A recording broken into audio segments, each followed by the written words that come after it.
আসসালামু আলাইকুম এভৰিৱান। বহুতো মানুহে কাৰবালাৰ যিটো ইনচিডেণ্ট হয় মোক শ্বেয়াৰ কৰিবৰ কাৰণে কৈছিলে, কিন্তু উইদিন 2 মিনিটছ বা 5 মিনিটছ 10 মিনিটছৰ ভিতৰত এই ষ্টৰিটো শ্বেয়াৰ কৰাটো পচিবল নহয়, যদিও মই আপোনালোকৰ ওচৰত এটা আভাস দিবৰ কাৰণে চেষ্টা কৰিম। কাৰবালা এখন ফিল্ড হয় আৰু এইটো এটা ইছলামিক হিষ্ট্ৰীৰ এটা ডাৰ্কেষ্ট ইভেণ্ট হয়। ইয়াক জনাৰ আগতে আমি ইয়াৰ বেকগ্ৰাউণ্ডৰ কথা জানিব লাগিব।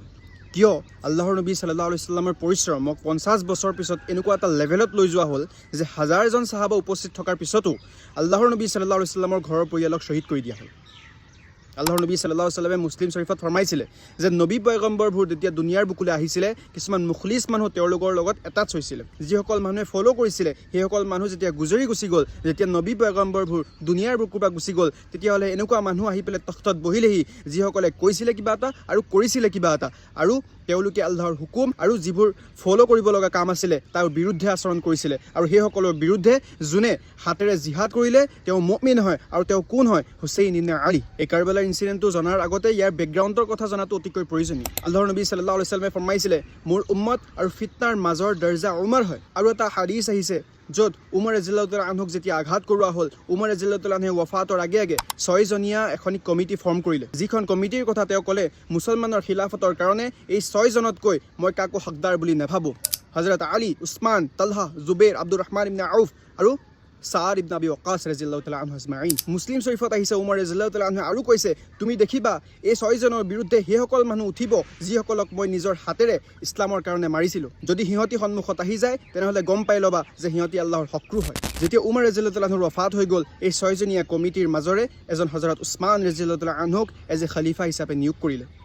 আৰু তেওঁ আশ্ৰয় মুবাশ্বিৰৰ মাজত আছিলে, বহুত ছিনিয়ৰ আসহাব আছিলে যিয়ে দুনিয়াত থাকোঁতে জান্নাতৰ বাছাৰত পাইছিলে, কিন্তু তেওঁ দুনিয়াত থাকোঁতে খিলাফতৰ টাইমত কিছুমান পলিচিৰ কাৰণে, কিছুমান মিছহেণ্ডেলিঙৰ কাৰণে বহুত মানুহ তেওঁৰ বিৰুদ্ধে খাৰা হ'ল আৰু তেওঁৰ বিৰুদ্ধে ৰিভল্ট উলিয়ালে আৰু 33 হিজৰীত তেওঁক শ্বহীদ কৰা হ'ল। উছমান ৰাদিয়াল্লাহু তাআলা আনহু শ্বহীদ হোৱাৰ পিছত সেই কমিটিৰে এজন মানুহ হযৰত আলী ৰাদিয়াল্লাহু তাআলা আনহুক এজ এ খলিফা হিচাপে নিয়োগ কৰা হ'ল। আলী কোন আছিলে? যাৰ কথা আল্লাহৰ নবী সাল্লাল্লাহু আলাইহি ওয়াসাল্লামে ফৰমাইছিলে মান কুনতু মৌলাহু ফাআদা আলীউন মৌলা, যাৰ কাৰণে মই মৌলা তাৰ কাৰণে আলীও মৌলা। আলী ৰাদিয়াল্লাহু তাআলা আনহুৱে খিলাফতৰ পিছত নিজৰ যিটো কেপিটেল হয় মদিনাৰ পৰা কুফালৈ শিফ্ট কৰিলে। তাৰপিছত কণ্টিনিউৱাছলি তেওঁ 36, 37 আৰু 38 হিজৰীত যুদ্ধ কৰিব লগা হ'ল, যাক আমি জংগে জামাল বুলি কওঁ, জংগে সিফাইন বুলি কওঁ, জংগে নেহৰৱান বুলি কওঁ। জংগে সিফাইনত হযৰত উছমান ৰাদিয়াল্লাহু তাআলা আনহুৰ কাজিন আবু সুফিয়ানৰ পুত্ৰ মুআবিয়া ৰাদিয়াল্লাহু তাআলা আনহুৰ লগত তেওঁ যুদ্ধ হয়। মুআবিয়া ৰাদিয়াল্লাহু তাআলা আনহুৰ পৰা ডিমাণ্ড কৰা হ'ল যেতিয়ালৈকে উছমানৰ কাটলৰ বদলা লোৱা নহয় তেতিয়ালৈকে আমি আপোনাৰ ওচৰত বায়াত নকৰোঁ, খলিফা হিচাপে কবুল নকৰোঁ। সেইটো কাৰণে এই যুদ্ধখন কৰিব লগা হ'ল। আৰু এই যুদ্ধত হযৰত আলী ৰাদিয়াল্লাহু তাআলা আনহুৰ পাৰ্টিৰ হযৰত আম্মাৰ ৰাদিয়াল্লাহু তাআলা আনহুক শ্বহীদ কৰি দিয়া, যি আম্মাৰৰ কথা আল্লাহৰ নবী সাল্লাল্লাহু আলাইহি ওয়াসাল্লামে ফৰমাইছিলে যে এই আম্মাৰ তোমাক এটা বাগী জামাতে কাটল কৰিব, যাক তুমি জান্নাত আৰু আল্লাহৰ ফালে মাতিবা, সি তোমাক জাহান্নামৰ ফালে মাতিব।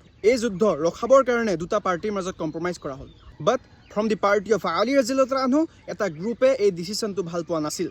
তেওঁলোকে দুটা পাৰ্টিৰ এগেইনষ্টত খাৰা হৈ গ'ল, যাক আমি খাৱাৰিজ বুলি কওঁ। আৰু এই খাৱাৰিজৰে এজন মানুহ আব্দুৰ ৰহমানে 2 বছৰৰ পিছত হযৰত আলী ৰাদিয়াল্লাহু তাআলা আনহুক ফজৰৰ নামাজ পঢ়ি থকা অৱস্থাত শ্বহীদ কৰিলে। আবু দাউদত আহিছে আল্লাহৰ নবী সাল্লাল্লাহু আলাইহি ওয়াসাল্লামে ৱফাতৰ কেইদিনমান আগত খুতবা দিছিলে, বয়ান কৰিছিলে, আৰু সেই বয়ান শুনি, সেই খুতবা শুনি বহুত মানুহে কান্দিব ধৰিছিলে।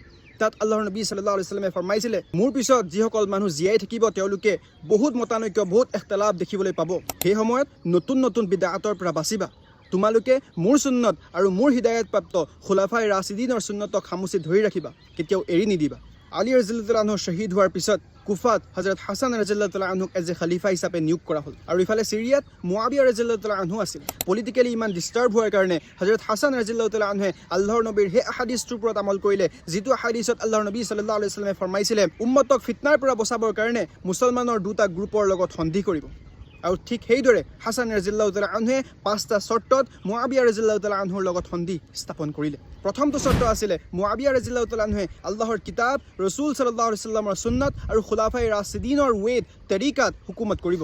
ছেকেণ্ডটো আছিলে মুআবিয়া ৰাদিয়াল্লাহু তাআলা আনহুৰ হুকুমত শেষ হোৱাৰ পিছত কাকো যাতে তেওঁ উত্তৰাধিকাৰী বনাই থৈ নাযায়, চূৰাৰ ওপৰত, উম্মতৰ ওপৰত এৰি থৈ যায়, উম্মতে যাক বিচাৰে তাক খলিফা বনাব। থাৰ্ড আছিলে হযৰত আলী ৰাদিয়াল্লাহু তাআলা আনহুৰ যিবোৰ ছাপৰ্টাৰ আছিলে, যিসকলে চুলাহৰ পিছত নিজৰ হাথিয়াৰ নমাই দিলে, তেওঁলোকৰ ওপৰত যাতে একো একশ্যন লোৱা নহয়। ফ'ৰ্থ হৈছে আলে মুহাম্মদ সাল্লাল্লাহু আলাইহি ওয়াসাল্লামৰ গনিমতৰ যিটো 5th পৰ্চন, যিটো কুৰাণত মুকৰ্ৰৰ আহিছে, তেনেকৈ আব্দুল মুত্তালিবে পাই থাকিব। আৰু 5th হৈছে বনু উমাইয়াৰ মিম্বৰৰ পৰা সৈয়দ আলী ৰাদিয়াল্লাহু তাআলা আনহুৰ বিপক্ষে যিবোৰ বেয়া কালমাত শব কৰা হৈছিল সেইবোৰ খতম কৰিব লাগিব। এই 5টা চৰ্তৰ ওপৰত অকল এটাৰ ওপৰত আমল কৰা হ'ল, 4 নম্বৰটো চৰ্ত, বাকী 4টাৰ ওপৰত আমল কৰা নহ'লে। আৰু হাছান ৰাদিয়াল্লাহু তাআলা আনহুক কোনোবাই পয়জন দি পেলাই শ্বহীদ কৰাই দিলে আৰু এই ট্ৰিটিটো ভাঙি দিলে আৰু হজৰত মুআবিয়া ৰাদিয়াল্লাহু আনহু জীৱিত থকা অৱস্থাত য়াজিদক এজ এ উত্তৰাধিকাৰী হিচাপে নমিনেট কৰি দিলে কিন্তু হুছেইন ৰাদিয়াল্লাহু আনহুৱে য়াজিদক এজ এ লিডাৰ হিচাপে মানিবলৈ অস্বীকাৰ কৰিলে তেওঁৰ ওচৰত বেট নকৰিলে আৰু বেট কৰিব কেনেকৈ য়াজিদ আছিলে অত্যাচাৰী আছিলে জালিম আছিলে আয়াছ আছিলে আৰু ট্ৰিটি ভাঙি পেলাই ৰজা হোৱা মানুহ আছিলে হুছেইন ৰাদিয়াল্লাহু আনহুৱে এইটো বস্তু কেতিয়াও একচেপ্ট কৰা নাছিলে যেতিয়া হুছেইন আলাইহিছ সালাম মদিনাৰ পৰা মক্কালৈ গ'ল তেতিয়া কুফাৰ পৰা বহুত মানুহে লিডাৰ পঠালে আৰু ক'লে যে আপুনি কুফালৈ আহক আমি আৰ্মি ৰেইজ কৰিম য়েজিদৰ বিৰুদ্ধে যুদ্ধ কৰিম যদি য়েজিদৰ বিৰুদ্ধে যুদ্ধ নকৰোঁ তেনেহ'লে আপুনি মক্কা আৰু মদিনাতকৈ কুফাত ছেফ থাকিব কিয়নো আলী ৰাদিয়াল্লাহু আনহুৰ যিটো কেপিটেল হয় কুফাত আছিলে তাত তেওঁলোকৰ ফলোৱাৰ আছিলে আৰু সেই লেটাৰবোৰ পাই পেলাই হুছেইন আলাইহিছ সালামে মুছলিম বিন আকিলক তালৈ যাবলৈ ক'লে কুফাৰ খবৰ ল'বলৈ ক'লে যেতিয়া মুছলিম বিন আকিল গ'ল তালৈ তাত দেখিলে কুফাৰ প্ৰায় 18,000 মানুহে তেওঁক ৱেলকাম কৰিলে তেতিয়া হুছেইন আলাইহিছ সালামে ভাবিলে মই কুফালৈ যাওঁ তেতিয়া হুছেইন আলাইহিছ সালামে প্ৰায় 120জনমান মানুহ কুফালৈ বুলি যাত্ৰা কৰিলে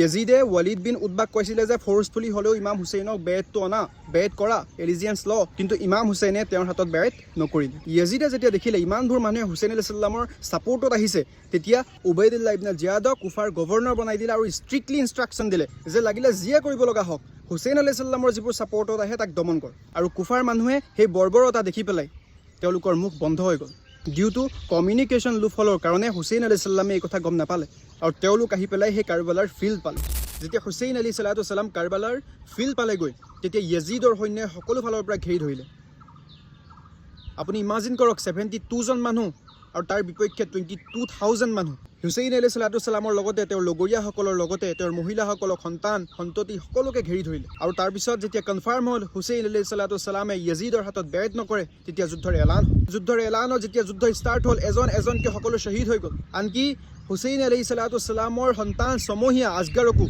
হত্যা কৰি দিয়া হ'ল শ্বহীদ কৰি দিয়া আৰু হুছেইন আলাইহিছ সালামে প্ৰায় জহুৰৰ সময়লৈকে বীৰ বিক্ৰমেৰে যুঁজি আছে প্ৰায় 22,000 সৈন্যৰ মাজত সোমাই আৰু তেওঁক দেখি পেলাই ভয় খাইছে মানুহবোৰে এটেক কৰিবলৈ ভয় খাইছে কিয়নো তেওঁলোকে জানিছিলে আল্লাহৰ নবী সাল্লাল্লাহু আলাইহি ওয়াসাল্লামে হুছেইন আলাইহিছ সালামক কিমান মৰম কৰিছিলে কিমান ভাল পাইছিলে তাৰ মাজৰে এজন আহি পেলাই সীমাৰে হুছেইন আলাইহিছ সালামক শ্বহীদ কৰি দিলে মোৰ মুবাৰক দেহৰ পৰা আঁতৰাই দিলে আৰু শ্বহীদবোৰৰ লগতে মহিলাসকলক সন্তানবোৰক কুফালৈ লৈ গৈ মেলি সকলোৰে শ্বৰ মুবাৰকবোৰ ডিছপ্লে কৰিলে মানুহৰ আগত আৰু বেইজ্জতি কৰিলে এই কাৰবালাৰ পৰা আমি কি বুজিলোঁ আমি কেতিয়াও এইটো চাব নালাগে কাৰ ওচৰত ৰাজত্ব আছে কাৰ ওচৰত পপুলাৰিটি আছে সদায় সত্যৰ লগত খাৰা হ'ব লাগে দুনিয়াৰ কামিয়াবী একো কামিয়াবী নহয় আচল কামিয়াবী আখিৰাতৰ হয় আল্লাহ তাবাৰক ও তাআলা আমাক সকলোকে হুছেইন আলাইহিছ সালামৰ ৰাস্তাত চলিবৰ কাৰণে তৌফিক আতা ফৰমাওক জাযাকাল্লাহু খাইৰ